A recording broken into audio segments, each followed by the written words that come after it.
1999 ମସିହାର ମହାବାତ୍ୟା ଜଗତସିଂହପୁର ଜିଲ୍ଲା ଏରସମା ଅଞ୍ଚଳର ଜାପା ପଞ୍ଚାୟତର ଦହିବର ଖୋଳପ ଏବଂ ଝାଟିବାଡ଼ି ବିଶେଷ କରି ତିନୋଟି ଗାଁର ହଜାର ହଜାର ଲୋକଙ୍କର ଜୀବନ ନେଇଯାଇଥିଲା।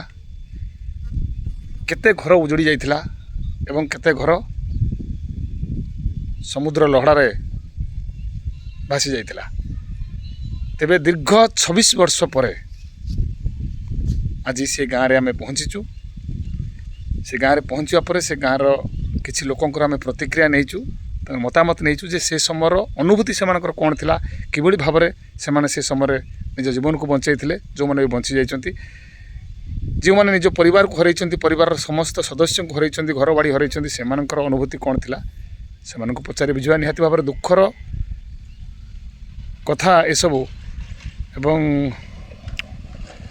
ଶୁଣିଲେ ହୃଦୟ କାନ୍ଦି ଉଠିବ।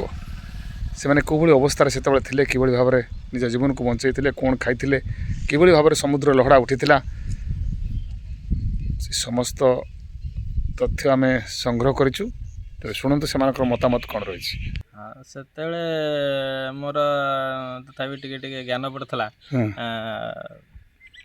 1999 ମସିହା କଥା କହିଲେ ସେ ମାନେ ବହୁତ ମର୍ମାହତ ସେ ସମୟ।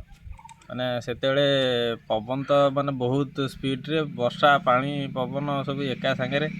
ଆମର ଗୋଟାଏ ଘର ଥିଲା, ସେମିତି ଇଟାର ଥିଲା, କିନ୍ତୁ ସେମିତି ଭଲ ଠିକ୍ସେ ଘର ହେଇନଥିଲା।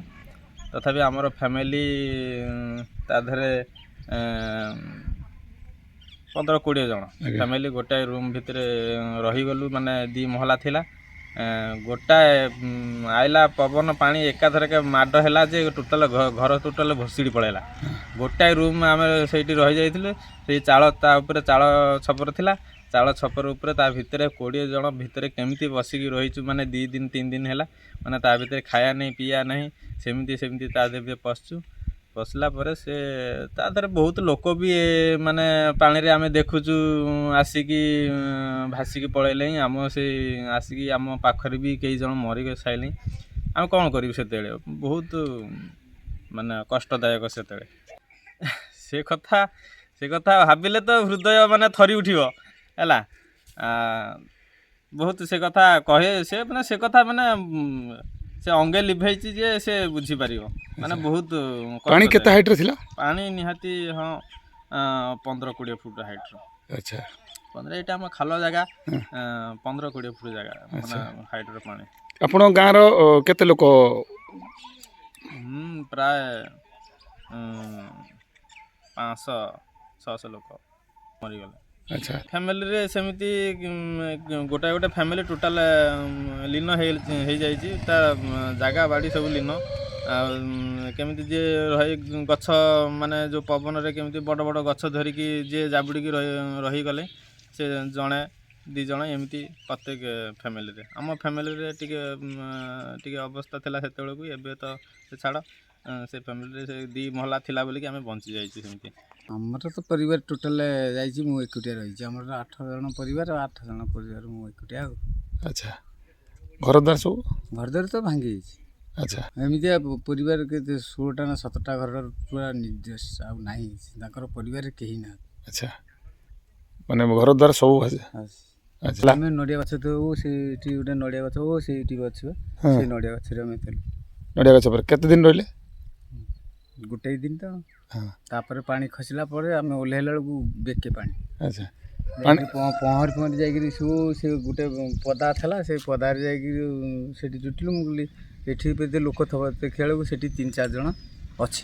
ସେ 3 ଜଣ, ମୁଁ ନେଇକିରି 4 ଜଣ ସେଠି ଗୋଟାଏ ରାତି ସେଠି ଗୋଟେଇଲୁ। ସେଠି ଗୋଟାଏ ରାତି 4 ଜଣ ଆସିକିରି ଏଇଠି ଆଙ୍କର ଗୋଟେ ଢିଅ ଥିଲା, ଆଙ୍କର ଗୋଟେ ସିଢ଼ି ଘର ଥିଲା। ସେ ସିଢ଼ି ଘରରେ ଆସିକିରି ରହିଲୁ ଗୋଟାଏ ରାତି। ଏଠି ଖାଇବା ପିଇବା କିଛି ନାହିଁ, କିଛି ପକାଉନାହାନ୍ତି। ଫେର କହିଲି ଆମ୍ବିକି ପଳେଇଛ। ଆମ୍ବିକିରେ ତ ବୁଡ଼ି ନଥିବ, ଆମ୍ବିକି ପୁରା ମୁଚାଟା। ସେଠିକି ଗଲାବେଳକୁ ସେଠି ବି ନାହିଁ, ସବୁ ଭାତିଛି। ଫେର ଏରସମା ପଳେଇଲୁ। ଏରସମା ଗଲାବେଳକୁ ଦାମୁରାକୁ ସେତେବେଳେ ଆସିକିରି ବିସ୍କୁଟ ବାଣ୍ଟୁଥିଲା ଆଉ। ଆଚ୍ଛା, ସେଉ ଖାଇକି ବଞ୍ଚିଲେ।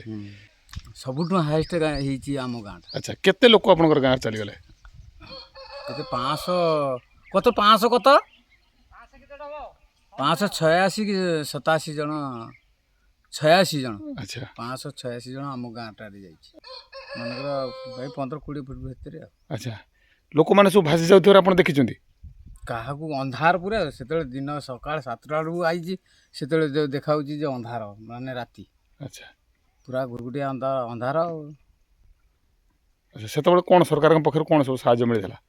ସାହାଯ୍ୟ ଘର ଭଙ୍ଗା ଟଙ୍କା 3,500 ଟଙ୍କା ମିଳିଥିଲା ତାପରେ ଗୋଟେ ମୃତ୍ୟୁ ପାଇଁ ଦେଇଥିଲା କେତେ 75,000 ଟଙ୍କା ତାପରେ କେତେ ଘୁଷ ଘାସ ଦେଇକିରି ସେ ଭାରି ହଇରାଣରେ ଟଙ୍କା ଉଠେଇଛି ଫେର ଭାଇର ପଇସା ଭାଇ ପାଇବନି ଭଉଣୀର ପଇସା ଭଉଣୀ ନେଇପାରିବନି କି ଭାଇ ନେଇପାରିବନି ସେ ତ ବହୁତ ଡର ଲାଗେ ଗୋଟେ ବାତ୍ୟା ହେଇଛି ମାନେ ଶୋଇଲା ବେଳକୁ ଯେତେ ଘର କରୁଥାଉ ଯୁଆଡ଼କୁ ପଳେଇବା ଇଚ୍ଛା ହଁ ବାତ୍ୟାରେ ଆମେ ଘର ଉପରେ ଥିଲୁ ଘର ସିঁଢ଼ି ଥିଲା ସିঁଢ଼ି ଉପରେ ଆମେ ଥିଲୁ ଆଚ୍ଛା ତାପରେ ବାତ୍ୟା ଆଇଲା ଘର ଭାଙ୍ଗିଗଲା ମାନେ ଗୋଟେ ପୋଖରା ଘର ଭାଙ୍ଗିଗଲା ଆଉ ଗୋଟେ ପୋଖରା ଘର ଥିଲା ସେଇଥିରେ ସ୍ତ୍ରୀ ପିଲା ସମସ୍ତେ ଆମେ ସେଇ ଘରେ ଥିଲୁ ଆଜ୍ଞା ତାପରେ ବାତ୍ୟା ହେଇଗଲା ବାତ୍ୟା ପରେ ଅନେକ ବହୁତ ଲୋକ ସବୁ ମରିଗଲା ଆମ ଏଠି ଆମ ଶ୍ୱଶୁର ଘର ଥିଲା ଏଠି 100 ଘର ଥିଲା ସବୁ ଭାସିଗଲା ଜଣେ ଦୁଇ ଜଣ କିଏ ଘରେ ଛାତ ଉପରେ କିଏ ଘର ଉପରେ ଏମିତି କିଏ ଗଛ ଉପରେ ରହିକିରି ଗଲା ଆଜ୍ଞା ଆମେ ଯେତେ ଲୋକ ଥିଲୁ ସେଠି 15 ଜଣ ଖଣ୍ଡେ ସମସ୍ତେ କିନ୍ତୁ ବଞ୍ଚି ଯାଇଛୁ କେହି ମରିନାହାନ୍ତି ତାର ବାତ୍ୟା ପରେ କିଏ ଆସିକିରି କିଏ ମରିଗଲା ରହିଗଲା ଏମିତି ଗଲା ସବୁ ଆମେ କିନ୍ତୁ ସେଠି ସମସ୍ତେ କିନ୍ତୁ ଥିଲୁ ହଁ କେହି ନାହିଁ ବି ଅଛି ନାହିଁ ସମସ୍ତେ ମରିଯାଇଛି ଆମେ କିନ୍ତୁ ଆମର କେତେ ଲୋକ ଥିଲା ଆମ ଯେଉଁ ଦାଦା ଘର ଥିଲା ତାଙ୍କର କୋଠା ଘର ଥିଲା ସେ ଘର ଟିକେ ନାମଟିଆ ଥିଲା ତ ସେ ଘର ବୁଡ଼ିଗଲେ ସମସ୍ତେ ମରିଯାଇଛି ତାର ଗୋଟେ ପିଲା ଭାସିକିରି ଯାଇଥିଲା ସେ ବଚିଯାଇଛି ଆଚ୍ଛା ଆଉ ସମସ୍ତେ ମରିଯାଇଛି ତେବେ ମହାବାତ୍ୟା ସମୟରେ ପବନର ଗତି ଥିଲା 240ରୁ 260 ବିଶେଷ କରି ଓଡ଼ିଶାର କେନ୍ଦ୍ରାପଡ଼ା ଏବଂ ଜଗତସିଂହପୁର ଜିଲ୍ଲା ବିଶେଷ କ୍ଷୟକ୍ଷତି ହୋଇଥିଲା 1,25,00,000 ଲୋକ ପ୍ରଭାବିତ ହୋଇଥିଲେ ଏବଂ 18 ଲକ୍ଷ ଚାଳ ଛପର ଘର ମାଟିରେ ମିଶି ଯାଇଥିଲା ତେବେ ଭଗବାନ କରନ୍ତୁ ଆଉ ଓଡ଼ିଶା ଉପରେ ଏଭଳି କେବେ ବିପଦ ନ ଆସୁ ତେବେ ଆପଣଙ୍କୁ ଯଦି ଆମର এই ଭିଡ଼ିଓଟି ଭଲ ଲାଗିଥିବ ଲାଇକ୍ କରିବେ ସବସ୍କ୍ରାଇବ୍ କରିବେ ଏବଂ କମେଣ୍ଟ ମାଧ୍ୟମରେ ଜଣାଇବେ ରହିଲି ଜୟ ଜଗନ୍ନାଥ।